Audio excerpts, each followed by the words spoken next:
அப்பொழுது இயேசு தம்முடைய தாயை அருகே இருந்த தமக்கு அன்பாயிருந்த சீசனை கண்டு, இதோ உன் தாய் என்று யோவானிடம் சொல்லுகிறார்.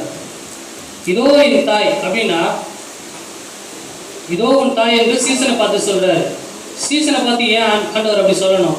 தமக்கு அன்பாய் இருந்த அவனை தேவன் பயன்படுத்த விரும்புகிறார். இயேசுவுக்கு ஒரு சில காரியங்கள் உண்டு என்பதால் அதை பயன்படுத்துகிறார். யாத்திராகமம் 20ஆம் அதிகாரம் 12வது வசனத்தின்படி அவர் பராமரிக்க அவர் சித்தமாக இருக்கிறார். தன் தாயும் தகப்பனையும் கனம் பண்ணுவாயாக என்று வேதத்தை நிறைவேற்ற அங்கே அவர் முடிவெடுக்கிறார். தன் தகப்பனுடைய காரியத்தை அவர் நிறைவேற்றி கொண்டிருக்கிறார். தகப்பன் என்பது பிதாவுடைய சித்தத்தை நிறைவேற்றுவது. உலக பிரகாரம் தன் தாயை கவனிக்க வேண்டியது அவருடைய கடமையாக இருக்கிறது. 30வது வயதில் அவருடைய காரியம் இயேசுவின் பிதாவுடைய காரியத்தை செய்கிறபடியால் அவருடைய தாயை பராமரிக்கிற பொறுப்பு அவரிடத்திலிருந்து சில காலங்கள் விலகி போயிருக்கிறது. மரியாளுக்கு பிள்ளைகள் இருந்தாங்க. ஆனாலும் அவங்க கையில் ஒப்பு கொடுக்காம யோவானிடம் ஏன் ஒப்பு கொடுக்கிறாரு? யோவான் 7ஆம் அதிகாரம் 5வது வசனம். 6வது வாசனம்.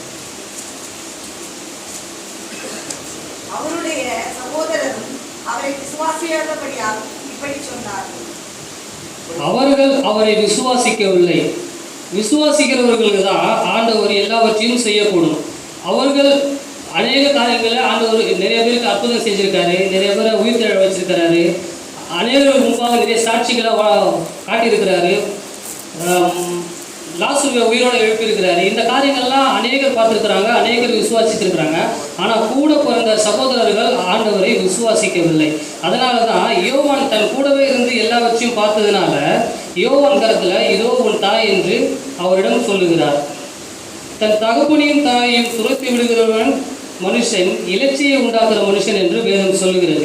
நீதிமொழிகள் 19:26 தன் தகப்பனையும் தாயையும் துரத்தி விடுகிறவனுடைய இலட்சியை உண்டாக்குகிற மனுஷனாக இருக்கிறார்.